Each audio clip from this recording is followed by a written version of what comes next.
Oi gente, tá começando mais um vídeo e dessa vez é mais um resumo da lição jovem. 1, 2, 3, let's go!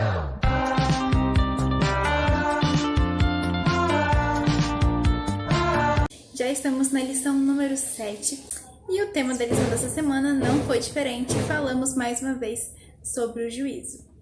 Bom, ali na parte de domingo, a lição traz uma ilustração muito legal. A lição traz a história de um incêndio que aconteceu, onde os guardas florestais foram até o local do incêndio e viram numa árvore e encontraram ali um passarinho, uma mamãe passarinho, e debaixo das asas dela estavam os filhotinhos todos protegidos.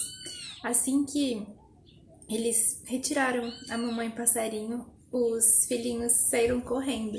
A mamãe estava morta e essa história mostrou que essa mamãe passarinho, mesmo em meio àquela dificuldade, mesmo em meio ao incêndio, ela preferiu dar a sua vida para proteger os seus filhos, porque ela amava os seus filhotinhos. Então ela deu a sua vida por eles. E essa mensagem, ela traz essa analogia daquilo que Jesus fez por nós na cruz. Ele também deu a vida dele por cada um de nós. E é através do sacrifício dele que hoje nós temos a chance de uma vida eterna. E bom, a lição desse trimestre vem falando sobre as 3 últimas mensagens angélicas, né? Vem falando sobre Apocalipse, Daniel, inclusive os textos chaves dessa semana são o capítulo 8 e o capítulo 9 de Daniel. Então a gente precisa entender um pouco melhor todo esse contexto e o que exatamente cada capítulo fala em específico. Esse é um assunto bem complexo e realmente Daniel e Apocalipse são 2 livros que se interligam e combinam muito. Então para entender um, você tem que entender o outro. A gente sempre estuda o livro de Daniel e Apocalipse em conjunto. Então a primeira coisa que a gente precisa entender é que depois que o pecado entrou no mundo, Adão e os patriarcas que vieram depois, eles entregavam sacrifícios a Deus.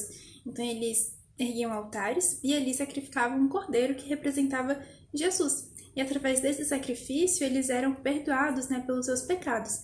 Mas aquele cordeiro era só um símbolo, era só uma tipologia do Jesus que viria no futuro. E tempos depois, Deus instruiu para que Moisés construísse um santuário conforme o modelo que havia no céu. Então Moisés ele deveria construir um santuário aqui na terra conforme o que Deus mostrou que havia no céu. E então isso mostra que existe um santuário celestial e o santuário terrestre seria um conforme o celestial. E Deus deu ali todas as medidas, os parâmetros de como devia ser cada detalhe desse santuário. Esse santuário possui 3 partes principais. A primeira é o pátio, aí a gente tem o lugar santo e o santíssimo. Nesse pátio havia um altar, onde ali eram feitos os sacrifícios, e ali era onde a carne era queimada. E havia uma pia de bronze onde os levitas, eles lavavam as suas mãos. E todos os dias o sangue desse sacrifício era levado até o lugar santo.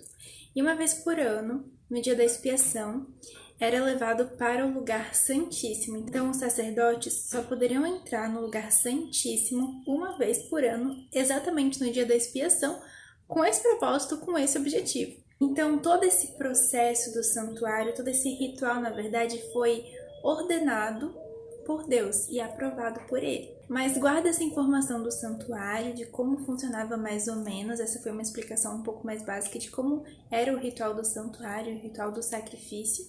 Guarda essa informação e agora vamos entender um pouco melhor o capítulo 8 de Daniel, que é um capítulo bem diferente, né? Ele traz ali vários animais, visões, sonhos. Na verdade, o livro de Daniel, por ser um livro profético também, ele traz essa linguagem. Assim como o livro de Apocalipse, que apresenta dragões e visões, o de Daniel funciona no mesmo esquema.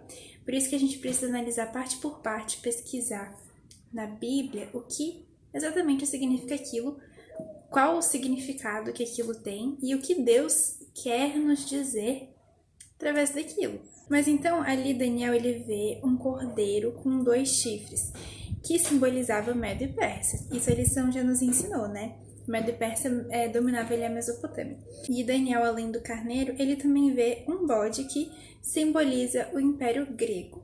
E foi esse bode, o Império Grego, que destronou o carneiro, né? O Império da Medo-Pérsia. E se a gente pegar a história real que a gente estuda na escola ou na faculdade Se você analisar os acontecimentos históricos, foi exatamente isso que aconteceu. O Alexandre o Grande, quando ele entrou no reinado da Grécia, ele acabou deixando para trás a Média e a Pérsia e se tornou o império da época. Então, Daniel, ele vê o chifre do bode se quebrando e nascem outros 4 chifres.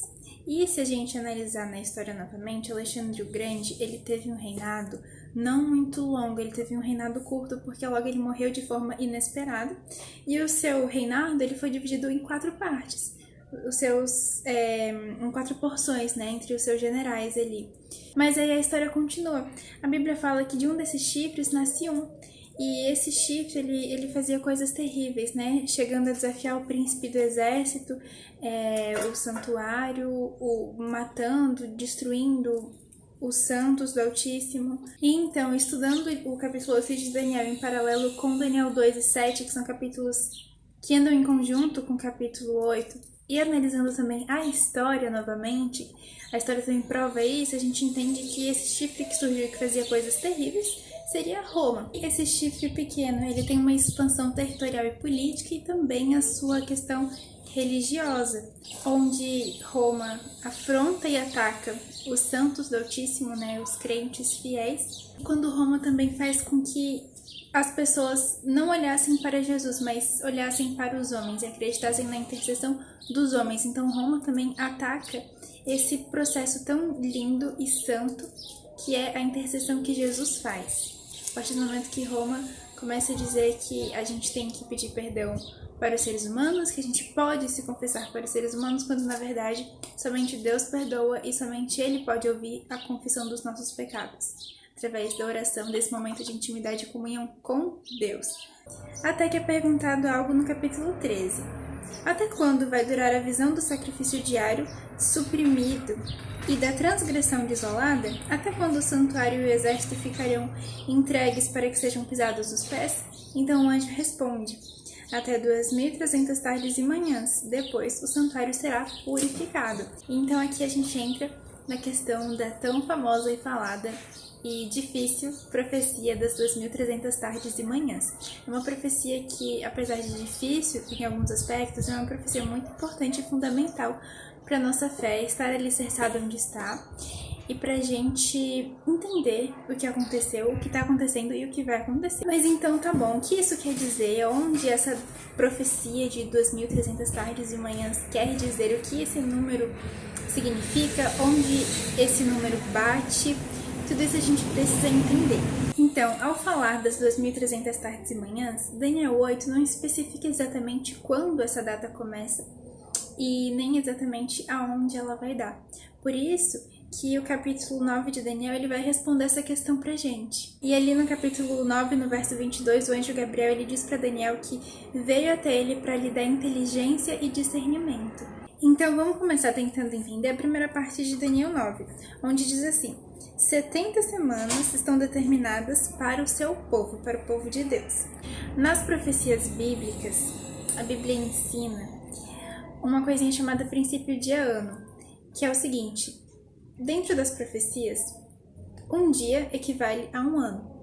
Então, nisso, a gente já compreende que se são 2.300 tardes e manhãs, ou 2.300 dias, na visão profética, será 2.300 anos. Outro ponto importante também é que 70 semanas são compostas por 490 dias.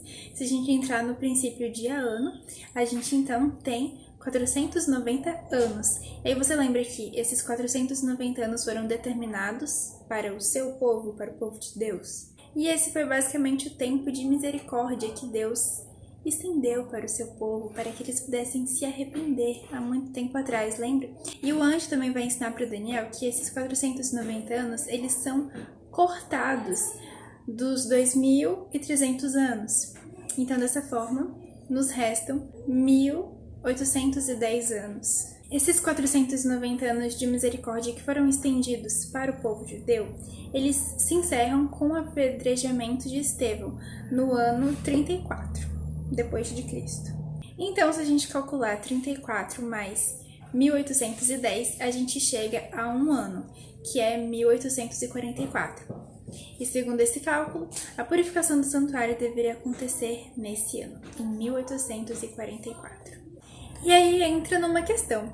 Guilherme Miller e os pioneiros estudaram essa profecia, fizeram esses cálculos e como a expressão bíblica diz que o santuário seria purificado, logo eles concluíram que no ano de 1844 Jesus iria voltar pela segunda vez. Só que o que aconteceu? Jesus não voltou, tanto é que estamos aqui ainda aguardando a sua segunda vinda. Eles não erraram o cálculo, mas eles erraram o evento. O que exatamente aconteceu no ano de 1844? Jesus, ele passou do lugar santo para o lugar santíssimo. E foi nesse momento que definitivamente o juízo começou. Então, através dos cálculos proféticos e da própria profecia bíblica, a gente pode ter certeza de que Jesus, nesse exato momento, está no lugar santíssimo, intercedendo por cada um de nós. Estamos vivendo a época do juízo. Isso significa que mais do que nunca a gente deve se humilhar perante Deus e se arrepender pelos nossos pecados e nos voltarmos para Ele, entendendo que agora sim, mais do que nunca, a segunda vinda dele está muito mais próxima do que quando no princípio cremos. E o convite de Deus para nós hoje é que a gente se entregue ao seu amor e aceite a sua graça. Bom, gente, então esse foi o vídeo, esse foi o resumo da lição de hoje. Espero que vocês tenham conseguido compreender alguma coisa. Eu vou deixar aqui na descrição do vídeo alguns estudos muito interessantes que eu assisti, que explicam de uma forma muito mais abrangente, mais detalhada, sobre o capítulo 8 e 9 de Daniel e também sobre o santuário, tá bom? Então é isso, até semana que vem.